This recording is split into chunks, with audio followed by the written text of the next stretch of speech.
Hi, it's Joy Asher from Living Through Heart. And today I want to talk about what program are you running? What program is running in the background? And I want to talk about this because of something that happened on the weekend that made me really aware. I mean, I'm always aware of what programs are running, but it gave me a really beautiful example of the difference between being aware of the program and how you can move through life that way and being hijacked by the program where you're totally unaware. And the vast majority of people go through life totally unaware that there is a program running. They're living in a life where they think that this is their reality, not realizing that it's their perception of the events that are happening and unfolding. And quite often, they're creating these events too in their way. So it's a whole like chicken and egg thing, right? When we have a program running in the background, and these programs were created by very small versions of us when we're babies, toddlers, when we're still in an unconscious mind before we formed our conscious mind at about 7. And we're learning how to stay safe in the world. We're learning what things mean. And more importantly, we're learning what things mean about us. So these things that we're learning are not true. They're just beliefs that we're forming. And these create the wiring, the neurological wiring of our brain.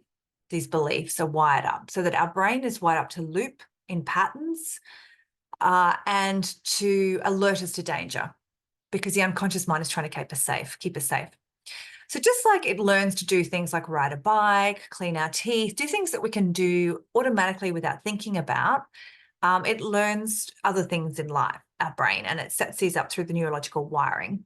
And then things like the biochemistry, the brain chemistry, the hormones that are released are what warn us and alert us and make us move away from things that are dangerous. When you get this gut instinct, gut instinct is often not intuition so much as it is your bodily response, the solar plexus, the emotions that are there that are being triggered up by the brain releasing certain hormones and certain things that are like warning us from danger, which is great, right? It's an amazing system that we have, and we are amazing creatures, human beings with this amazing body that we have.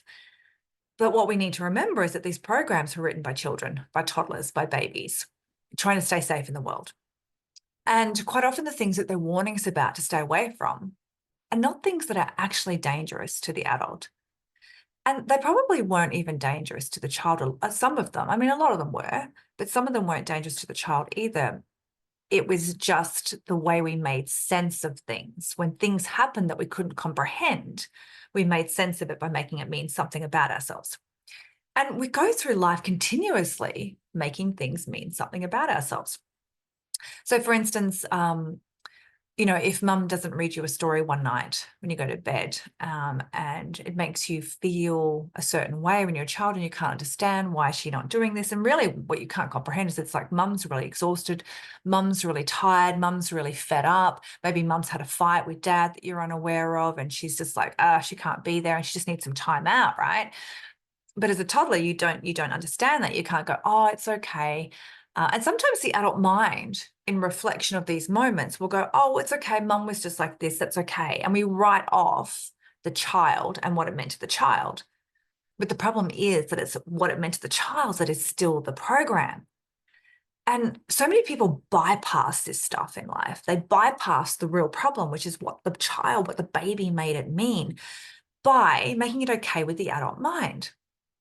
And both of them are true because neither of them are, right? It's the ultimate. Everything is true and not true at the same time because it's true to us,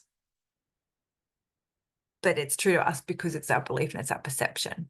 And it might not be true to somebody else. So therefore, if what is true to us is not true to somebody else, then what is really true? And the truth is that there is no truth, if that can be a truth.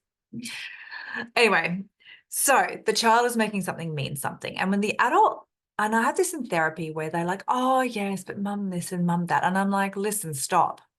Yes, as an adult, we can appreciate that mum was going through a hard time or dad was going through a hard time and they were just doing the best of their job they can, and we can love them. We can absolutely love them with our whole heart. But the problem is created by the child not understanding that. And now what is locked in our body is the emotion that was too hard for us to process, the pain, the grief, the sadness, the anger, or the emotion that we weren't allowed to have, we were punished for having, or the emotion that it wasn't safe to have. And rather than allowing this to come through us at the time, we've now resisted it. And this is still what's locked in our body. And this is what's created the belief. And this is what's creating the autonomic nervous system and the release of the hormones in our body. And this is what is the underlying program that is actually running our life. So I remember a while ago, probably not that long ago, before I was kind of aware of how this all works. So, I mean, I've always been interested in self-development, reading books. I remember from, a teenager. But it wasn't until I actually became a hypnotherapist and got into therapy myself, actually, before I became a hypnotherapist, that I started to realize how often I was being hijacked. And when we're hijacked, it's when we're triggered and we're caught up in a reaction, or for whatever unknown reason, we're just in a foul mood. Or we're like, sometimes it can be a beautiful hijack. We're happy, right? Amazing. But more often than not, it's like we're just irritable, we're grumpy, we're angry, and we have no freaking idea why. And it's because we're being hijacked. We're being hijacked by our own mind. And it's not often conscious. We're being hijacked by our unconscious mind creating something. And it's because we're making something mean about ourselves. And the only way that we can make sense of the world is through making everything mean something about ourselves, even when we think we're making it mean something about somebody else. Because we are really the only thing that is real for us, and everybody else is just created by our perceptions of them, our projections onto them, our reactions to them, our reflection within them. And until we can really start to understand ourselves and be with ourselves and see this program in ourselves and actually appreciate ourselves for who we really are and love ourselves, so then, that trying to understand and appreciate and love somebody else, it's kind of like at what level are we understanding ourselves and appreciating ourselves and loving ourselves is what level we can also do it for somebody else. And so the more work we do on ourselves within this, the deeper into ourselves we go, the deeper our connection can be with the people around us, because we're not judging ourselves, therefore we're not judging them. When we stop making everything mean something about ourselves because we're observing it, then we stop making the stuff that they're doing mean something about us. And we're able just to allow them to be them and to appreciate them, to not judge them, just to allow them to be. So there's what actually happened. There's like the facts of what actually happened. And then there's what we make those things mean. And what we make them mean is our reality. It's our perception in the moment. And this is why sometimes you might be aware, sometimes you can actually choose to fall one way or the other. Like, am I going to choose to get angry about this, or am I going to choose to see the humor in it? I mean, when there's two vastly different reactions that you can choose from, which of them is real? I mean, neither of them are. That's the thing. It's just a choice of how we're going to be in this moment. And it's what we're going to make it mean about us, or what we're going to make it mean, that allows us to have this choice. Like, are we going to make it mean that somehow we're under threat, somehow we're not good enough, and then we get angry and defensive? Or are we going to make it mean something that allows us to see it as funny? And sometimes when we do that, when we're seeing something as funny, really what we're making it mean is that we're not important. So it's multifactorial and very layered. And the more work you do and the more stuff you shift and the more expansion that you have, the more you can start to see the nuances and the subtleties of how the unconscious mind and the belief systems really work. So I'll tell you a story about what happened. That is what's made me be really reflecting on this. I mean, it's always there in my mind, but why I'm reflecting. So Saturday. So it's now Monday. So on Saturday, my beautiful best friend, Shana, and I, who are in business together, we have our Savage Boho Studio jewelry where we make, copper formed crystal jewelry. And we had our first market store. We're so excited, right? And we worked so hard leading up to this, creating and doing our branding and getting all our things to hang our jewelry on. And it was exhausting, right? And we were finally ready. And then it was like Friday was crazy. We had done so much work all through the week. I was having to put all my other stuff aside and we're just concentrating on this and we're creating and we're cleaning and we're tagging up and we're labeling and we're like, setting up a big market store. We did a big market store set up down in my apartment building car park, put the full marquee up and all the tables and how we're going to lay this out and how we're going to display our stuff. And it was so funny because we're like, first thing that we have to do on Friday, the first thing that we have to do is we have to do the payment, we have to work out our pricing. We can't do anything else till we work that out. We've got to get it all set up in Square. We've got to like work it out, we label it. And there we are at like 10 o'clock at night. We still haven't done our pricing. Just like, how did this happen? Because we kept putting it off and putting it off, right? It's one thing that we just didn't want to do. There was always something more important. Anyway, finally at 11 o'clock, I said, I can't, I'm just exhausted. We're just gonna have to go to bed and we're just gonna have to like, do makeshift pricing and we get there and we'll just have to work on this later. And then 6 o'clock, I wake up, it's raining. And I'm like, we had matching dresses and Shana's a lot shorter than me and hers was like touching the ground and I was going to take it up the night before, but then I was like, I can't, I'm too exhausted. And then I'm like, I wake up, I'm like, oh, I can't have her out there in this dress that's like touching the ground. So I hop up at 6 and I'm like taking her dress up and then I'm like, oh, we really need prices. So there I'm at 6 in the morning. We've got to leave at 7 and I'm finally doing price lists and stuff. So we get to the market, we find our place. It's raining. It's not too bad.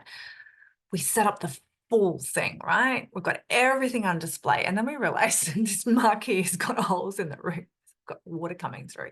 So then I'm up on this rickety chair, but she's holding it. It's like one of those things that just folds up on itself, right? And I'm up there and I'm like, got tape and I'm taping the inside of the roof of this marquee because it's stuff dribbling through.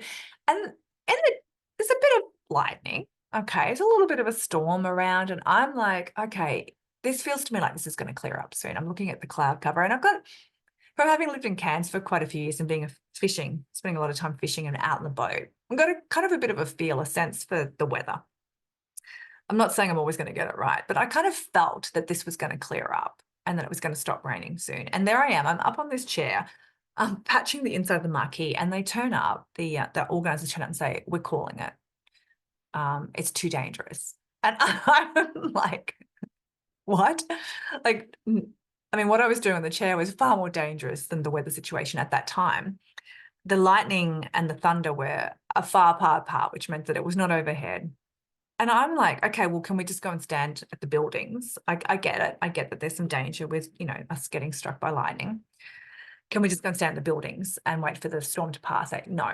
I'm like, okay, so now you want us to pat down in the storm, like touching the metal and stuff in the rain. Okay, that makes total sense. So anyway, by the time the market was due to start, the rain had stopped. We were all packed down and we're in our car, we were gone. And we were driving home. And we kind of really needed this market to get some money in our bank account because we're going to Bali in a month and we're going to go crystal shopping and we want to write the Bali trip off on tax. And we've just paid for flights and we wanted to get some money back, right? And then so here we are. We've put all this hard work in, all this effort in. We're exhausted. We're now demoralized. I was just so tired. She had been like struggling all week with fibromyalgia flare up and she'd been having this horrible electric shock pain and muscle cramps. And so we've been doing work on that and we'd gotten through to the point of doing this and then it had just been taken away from us against our will. So there was two things going on. There was the one thing of that. And then the second thing that was going on for me was that there is someone that I had been having like a, interested energy going on with who had said they might come and see us at the markets. So we're driving home and we're both just observing ourselves in the moment. And we started to talk about what program was running for us. And it was so beautiful because rather than just getting up in like the woman in the stall next to us, it was so funny to observe, just was in the foulest mood and she's swearing and she's slamming stuff around. I should have followed my intuition. She's this and she's that and she's huffing and puffing. And we're both like, oh, well, we've got the market set up. We may as well get some photos. We may as well, let's work out what we need to change. And we're just like using it as like okay, this has happened. It's out of our control. What can we get out of this? What can we do? And we're like, okay, we probably need to get a new marquee shelter, just the top. And yeah, let's work on it. And do we need to get some more display stands before the next thing? And we're just using it as like okay, we did a market run setup. So this woman next to us is totally hijacked. She's totally caught up in whatever, and she's allowing this foul mood to run. And what do you get from a foul mood but feeling awful and terrible? And why choose to stay in that? And instead, we were observing our programs. And I love my peeps. I love my friends that we can actually do this together when we can, rather than having someone who's just caught up in a story and who is fiercely guarding their story and their perception of something, to be able to get beneath the story and to realize that the story that's there is only there because of the program, right? It's what we're building. And it's like almost like we're continuously creating our story. We're continuously creating the world and how it is and how we see it and everything around us, right? As we move through it and our perception of it. And it's all just happening in our mind. It's like we're sensing stuff, we're seeing stuff, we're feeding information to our brain is interpreting it, it's making it mean stuff. Are we safe? Are we not safe? Are we being threatened? What are we making this mean about us? And it's all just, it's like we're creating the movie, the stories we move through life. And then often we're just not realizing this and we're just being a victim to it. So her program that she was running was the I'm not allowed. I'm not allowed to be successful. I'm not allowed to make money. She's studying really hard. She's doing a double degree in psychology and counseling and working full time and now doing this, right? And things are tight for her. She, until recently, she's been paying for rent herself. She's got a really old cat that has a really high vet bills. And, she's invested into this business. And we had initially had some money, but then we've spent it all, right, to get to this point. So she's running this I'm Not Allowed program. And I did have a little bit of that in the background, running the I'm Not Allowed, but I was running a program which is more to do with, ridiculously, the fact that this person might or might not have even been coming to the market, might or might not have shown up. But the fact in my head that they might show up on my behalf or our behalf, and we weren't there. And them putting in this effort on my behalf and then me not showing up and meeting the energy or being there was going to mean that was it. Like, it's too much hard work. And I guess that was my own not allowed. Like, I wasn't allowed to have someone make an effort on my behalf and show up for me. And it made me feel so unsafe in my body.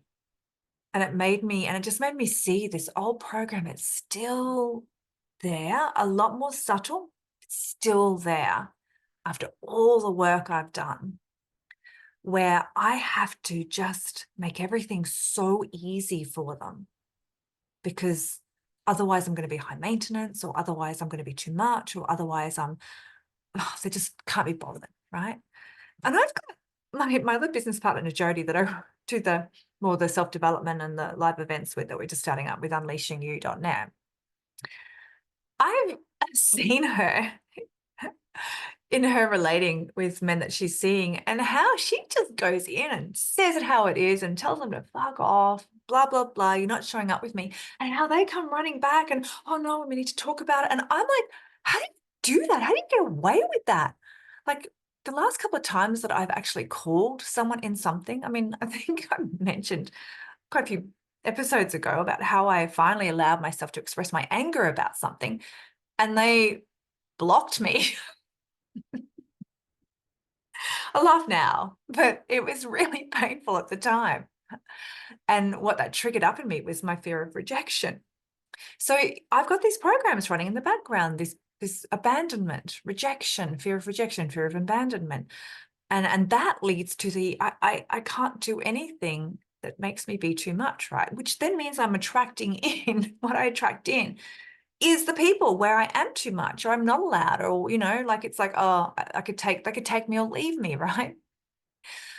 Whereas if I'm in my energy where I'm fucking allowed to be who I am, I'm allowed to say no, I'm allowed to say that's not enough, I'm allowed to say I am a priority, I am important, then what I'm going to call in is someone who can meet me in that, because they're also doing that with themselves. It's like what I said earlier, when we go deeper into ourselves and we understand ourselves better and we know ourselves better and we're not judging ourselves and we're not being so hard on ourselves and we stop doing it with other people, kind of like the reverse flip is that when we are in our energy of it being in our power, and I'm not talking about being a bully and forcing ourselves onto people, because there's that difference between power, being in our personal power, where we just are allowed to be us and to say no and to have our own shape and to not have to like, it's just a very gentle thing versus trying to force our opinions onto other people to stay safe, right? But if I can be in my power of the no, and that's not enough, and I am important, and if I'm making myself important to me, then I'm going to attract someone who's making themselves important to themselves and who can respect this and who can actually match me in it. And it was interesting for me to see this program still running for me and this, how upset I was and how devastated I was on this deeper level of feeling like I was not allowed and I was never going to have what I wanted, which is basically someone who is going to prioritize me, make me important and adore me. And it's not like I'm just going to stand off and allow that to happen. I want to be able to do the same thing. I want to be met in creating this energetic structure. But it was showing me how quickly and easily I was ready to limit myself to be loved, collapse myself to be loved, to not make a ruffle, to not make it too much effort on their behalf, to make everything okay. Like I have been doing, where something happens and then I always go and I make myself that second option. I allow myself to be a second priority. And I can always see it from their point of view and I always make it okay. And I swallow the pain and I resist the things and the program was still there running. So it was a really amazing thing that happened that was not at all related to this thing, but this program was running in the background. So to be able to observe that. And now, if you're still listening to this, then you get it, right? If you're the sort of person who's just like unconscious still, you would have stopped listening to this quite a while ago. Or you would just be thinking, fuck, what's this chick going on about? Jesus, she's like, or as my very beautiful ex-husband would say, oh, you're hanging on a bit tight, aren't you? And last night I did a process with my girlfriend Charlotte. She's in Tenerife, and we jumped on Zoom together. And she's working with this group called Possibility Management that might have heard me mention a few times. And we did this thing. I can't remember exactly what it was called. It was like getting underneath the heart or getting into the heart. And it was quite funny because we jumped on and had this conversation first, which was very heartfelt and very deep anyway. And then we're like, okay, well, let's officially do this thing. So it was 10 minutes each of just sharing a feeling into our body, of being aware of what was there with our body, what the physiological symptoms of our body were, and going into the emotions that were there with this and what was the program that was running this. What was the thoughts that were there? What were the fears that were there? What was the emotion? For me, it was anguish. For her, it was fear. And we went really deeply into this, working deeper and deeper and deeper and deeper and into it. And for me, it was a program that I've been aware of recently. I've cleared a lot of I'm not worthy and I'm not lovable, but what is there now is there's something wrong with me. I'm going to be alone forever. There's something wrong with me. No one's going to want me. That's the program that's been running recently for me.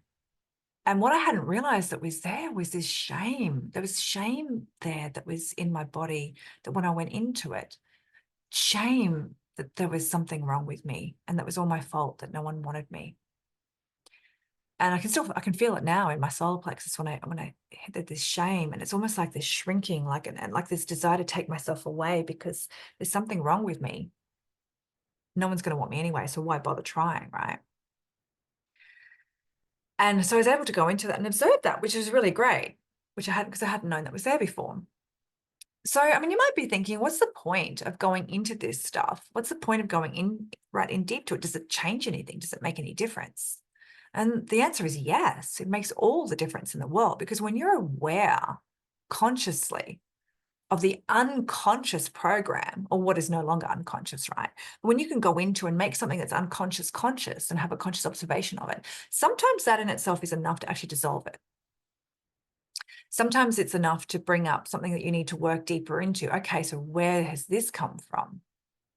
Like for me, this shame thing it's big, and it's like, For me, it feels like this sphere, this globe that I'm butting up against. So there's something in there that I haven't actually been to yet. Or maybe it's a memory I've been to, but a new level on that memory, a difference in that memory, something that didn't get worked into, because within a split second, I mean, we're energetic. Stuff gets locked into us within a split second. There is always multiple levels of things that we need to go through when there was a moment of trauma. And especially when it's soft trauma, that is us forming our unconscious mind and layering stuff in and making it mean something about us. There's always these different levels. There's the sadness of the meaning, then there's the anger, because on a deep level, we know it's not true and we know it's not fair. There's anguish, there's frustration, there's like fear surrounding this thing. There's all these different layers.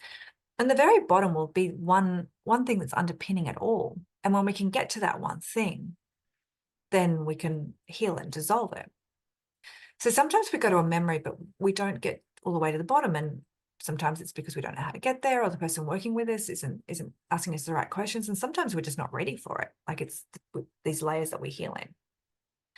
So when we can go into these and observe these things when ourselves are, so it's the difference between us on Saturday just being feral and angry and hijacked and unpleasant and not knowing why, and then feeling revolting, versus being able to actually have a conversation surrounding what program was running for us and how that was making us feel, and still being able to function with this running.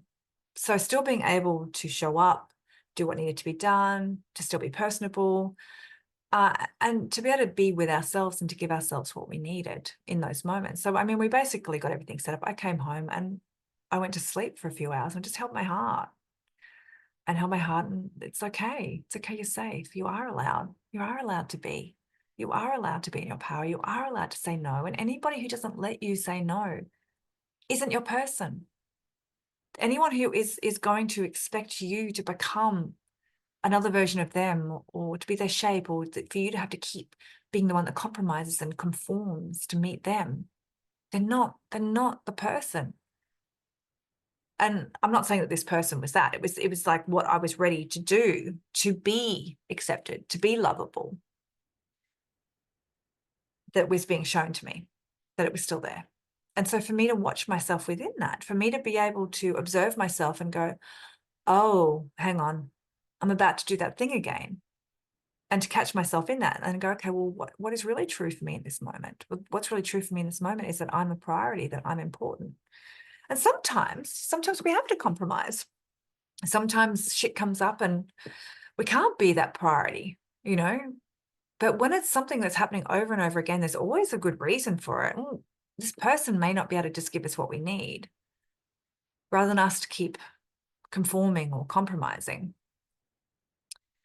And once again, I'm not saying that this is anything to do with this potential thing that was happening. It's just me observing myself in the past with past relationships about how I was and how I was being. So doing this sort of stuff is like the difference between, let's just use the weather. When you have no idea what the weather's going to be like, and you're actually at the mercy of it. Like maybe, 100 years ago, before they set up these like around the world weather stuff, and we can predict weather patterns, and we know what temperature it's going to be a week in advance, and we know whether or not we need a hat, whether we need a jumper, whether we need an umbrella, whether we need sunscreen.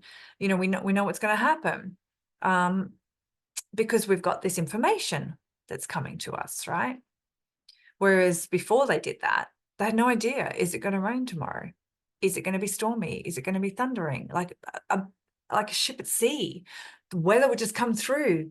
And are they going to drown? Is it going to be such a big storm that they're going to go under? I mean, they would read to learn the signs of the weather, but to be able to forecast and go, hey, listen, next week a tornado is coming, you better get to shore. It's the information that we get given that allows us to make decisions that are more in alignment, that are able to keep us safe. So it's kind of like, rather than being caught up in a storm that you have no control over, right? You didn't even know it was coming. And now you're just like, in it. It's like, okay, there's a storm coming. The weather pattern's coming through. I'm going to go over here. I'm going to do this. So this is the difference when you're aware of what's going on beneath. you cannot, you can allow yourself to not get caught up, to not be reacting to something in such a way that later on you're going to regret it, right? Often when we react and then and then we barb out and we flare and we attack back. And our response is normally totally over the top and not in alignment with what is needed in that moment, because it's a program that's running in the background. And it's not really what's happening in that moment that's the problem. It's like this belief system that we're not important, or we're not this, or we're not that, or we have to fight to survive, or we're not allowed to have abundance, or whatever the program is that's running, right, is what's causing us, and what we're making it mean about ourselves, which is normally, I'm not important, I'm not lovable, I have to be perfect. So it's what we're making it mean, and then the underlying belief that's around that. So really, being able to go within, to be able to be with what's there, what does that give us? Well, it gives us choice. It really gives us freedom. It allows us to live more in a state of what we would describe as a positive emotion, right? So more happiness, more joy, more freedom, because we're not getting caught up.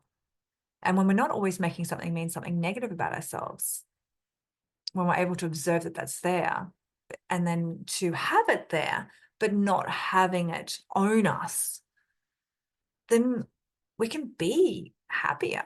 We can be freer.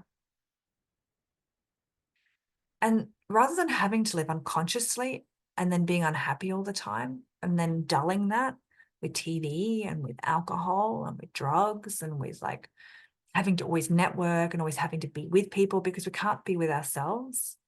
Because when we're with ourselves, it's too uncomfortable because of the pain that's there that we're trying to resist.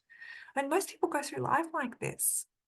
Most people go through life trying to resist the physiological symptoms, the pain that's inside, the voice that's there in their head.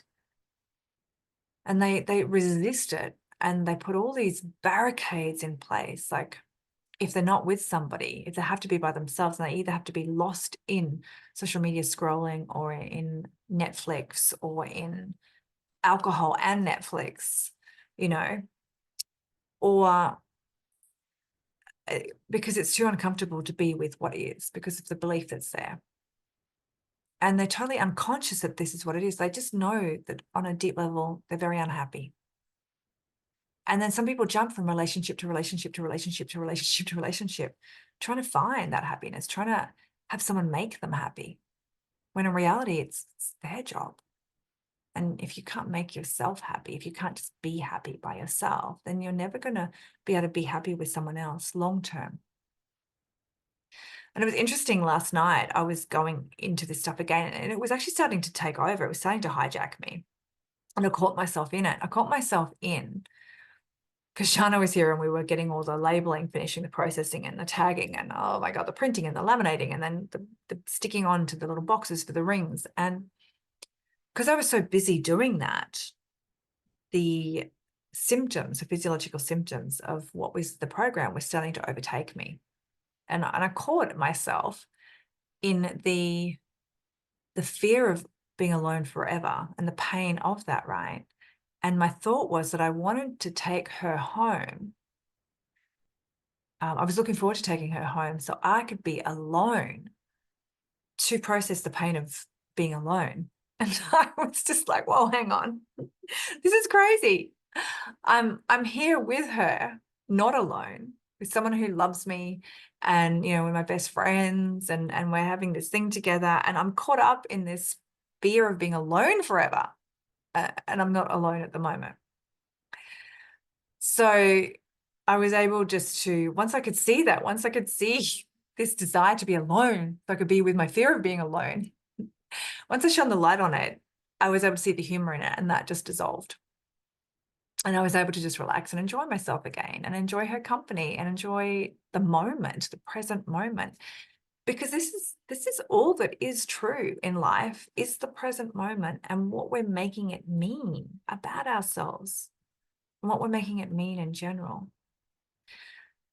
And when we can live from that present moment, when we can be in the present moment, then life changes.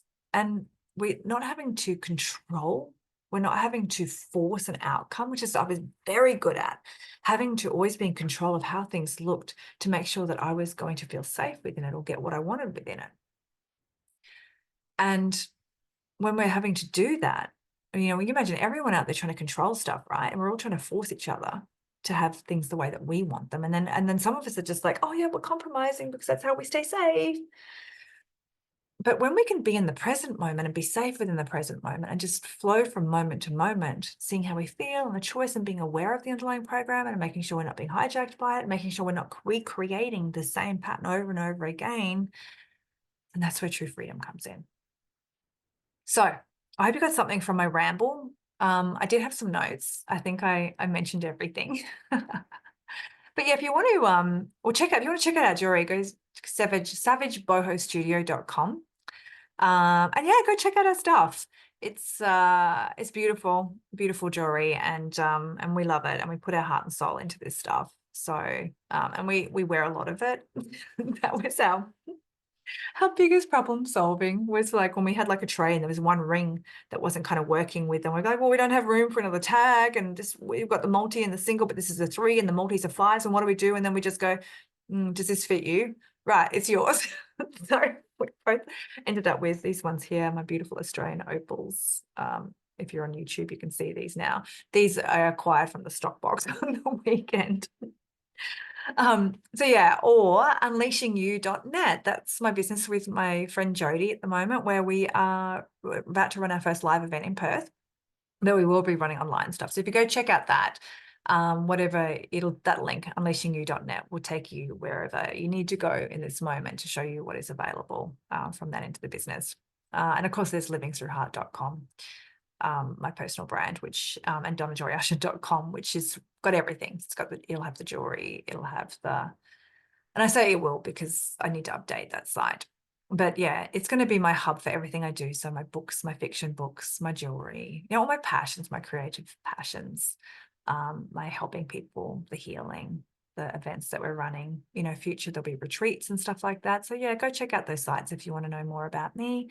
If you want to see what I'm up to, and if you can see how I can help you. Okay, big kisses. Mwah. See you next time.